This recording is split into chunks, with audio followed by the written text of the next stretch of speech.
حدیث پاک میں ماہ رمضان المبارک کو شہر اللہ کہا جاتا ہے، یعنی کہ اللہ تعالیٰ کا مہینہ۔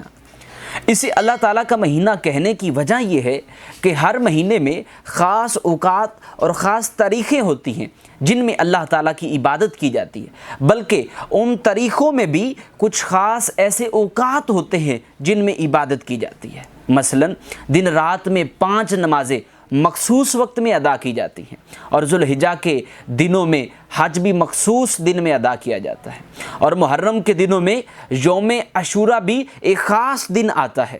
اب آپ ماہ رمضان المبارک کو دیکھیں کہ دن ہو یا رات، صبح ہو یا شام، دوپہر ہو یا تہجد، ہر آن، ہر گھڑی، ہر لمحہ اور ہر وقت میں اللہ تعالیٰ کی عبادت کی جاتی ہے۔ اور باقی تمام مہینوں کی مناسبت سے اس میں قیام اللیل، تلاوت قرآن، فرائض و نوافل، تسبیحات، ذکر و اذکار تمام مہینوں سے زیادہ ہوتے ہیں۔ اور پھر روزے کی حالت میں نوکری کرنا، مزدوری کرنا، کاروبار کرنا، اس پر بھی انسان کو اجر و ثواب ملتا ہے، اور یہ سارا عمل اس کا عبادت قرار پاتا ہے۔ اور رمضان المبارک میں مزید رحمتیں دیکھیں کہ روزہ رکھنا بھی عبادت ہے اور رکھوانا بھی عبادت، افطاری کرنا بھی عبادت اور افطاری کرانا بھی عبادت ہے، نماز تراویح پڑھنا بھی عبادت ہے اور پڑھانا بھی عبادت ہے، اور روزے کی حالت میں سونا بھی عبادت ہے اور جاگنا بھی عبادت ہے، اور افطاری کے بعد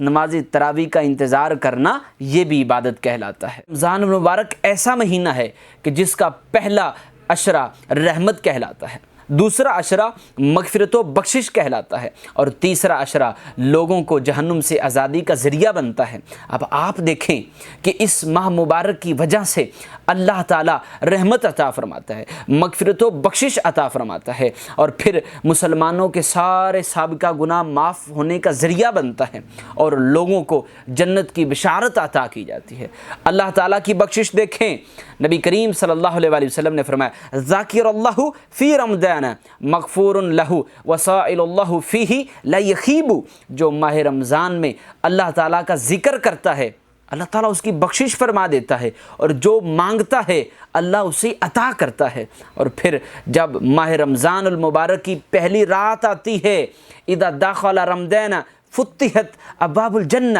وغلقت ابواب جہنم وسلسلت الشیاطین، اللہ تعالیٰ جنت کے سارے دروازے کھول دیتا ہے، جہنم کے سارے دروازے بند کر دیے جاتے ہیں، اور شیطان کو بھی جکڑ لیا جاتا ہے، یعنی کہ یہ لوگوں کو گناہوں سے نجات عطا کرتا ہے۔